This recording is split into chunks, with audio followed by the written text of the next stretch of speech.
এবার বল ট্রুথ না dare? Truth. এই না না, এবার তো ডেয়ার নিতেই হবে। কি বলিস তোরা? সেটা এবার ডেয়ার নিতেই হবে। হ্যাঁ আপু, এবার তোমার ডেয়ার নিতেই হবে। ওকে ডিয়ার, কি ডিয়ার দিবি তোরা বল। এই নে সিগারেট, আমাদের সবার সামনে তোর স্মোক করে দেখাতে হবে। কে এক্সট্রা করে খাওয়া শেষ হচ্ছে এই পাস। আমি ইব্রাহিম রিপোর্ট করছি সরাসরি আমাদের ভার্সিটির ক্যাম্পাস থেকে।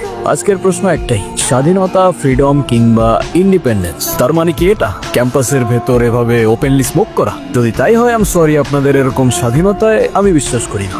এবং সবচেয়ে ভয়ঙ্কর ব্যাপারটা কি জানেন? আশেপাশের মানুষজন দেখছে যাচ্ছে কিন্তু কেউ কিছুই বলছে না।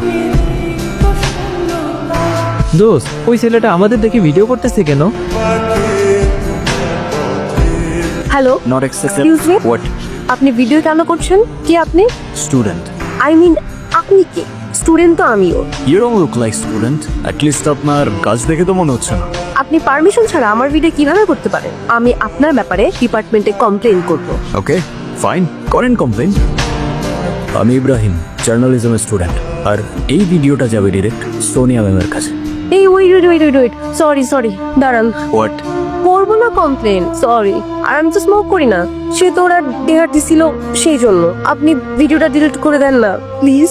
বললাম তো ভিডিওটা যাবে ডিরেক্ট সোনিয়া ম্যামের কাছে। আপনি এমন কেন করতেছেন? সরি বললাম তো। সে তো আপনার ক্যাম্পাসে স্মোক করার আগে ভাবা উচিত ছিল, রাইট? ভিডিওটা ডিলিট করে দেন না প্লিজ।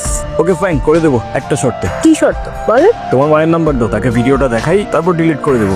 এইটা করেন না প্লিজ, আমার মাঝে আমি একদম শেষ। তাহলে যতক্ষণ তোমার মায়ের নাম্বার না দিচ্ছ ততক্ষণ ভিডিওটা আমার কাছেই থাকুক। ডিলিট হলে তোমার মাকে দেখানোর পরই হবে। চললাম বস।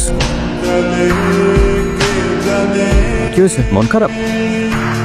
এ কি, তুমি কাঁদছো কেন? আমি কাঁদলে আপনার কি? কি? আপনি আমার মায়ের নাম্বার চেয়েছিলেন না, নেন যা খুশি বলেন, ভিডিও দেখান, যা ইচ্ছা করেন।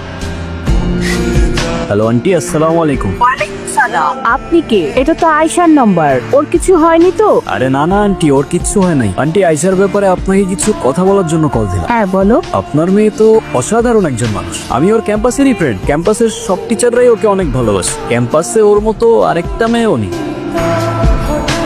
তার মা না যেন কত ভালো মনের মানুষ, তাই ওকে বললাম আপনার সাথে একটু কথা বলার সুযোগ করে দিতে। ও মা, তাই নাকি? শুনো, তুমি আয়শার সাথে আমাদের বাসা আসবা, কিন্তু তোমার কিন্তু দাওয়াত রইলো। ঠিক আছে আন্টি, আসবো ইনশাল্লাহ। ভালো থাকবেন আপনি, আল্লাহ হাফেজ। কথা বলো। হ্যাঁ মা। ছেলেটা কি দেখতে কি অনেক সুন্দর, হ্যান্ডসাম নাকি খুব? কি মা, তুমি আবার কি শুরু করলা?